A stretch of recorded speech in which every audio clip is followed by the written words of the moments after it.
Google Gemini AI login. So basically, if you want to log into Google Gemini AI, it is very simple to do so.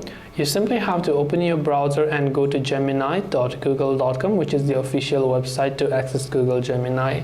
Now, since the name itself says Google Gemini, it is run by Google, and to run Google apps, you need Google account. So there isn't a separate Gemini account. It's just the same Google account that you have to log in. On the top right hand side of the screen, you will find a sign in button. Just click on that and just go ahead and then log in with any of the Google accounts that you have. So once you go ahead and then make sure to enter your Google account details right here, you can just click on the next option, and once done, you will be able to go ahead and then basically sign into your Google account or your Google Gemini.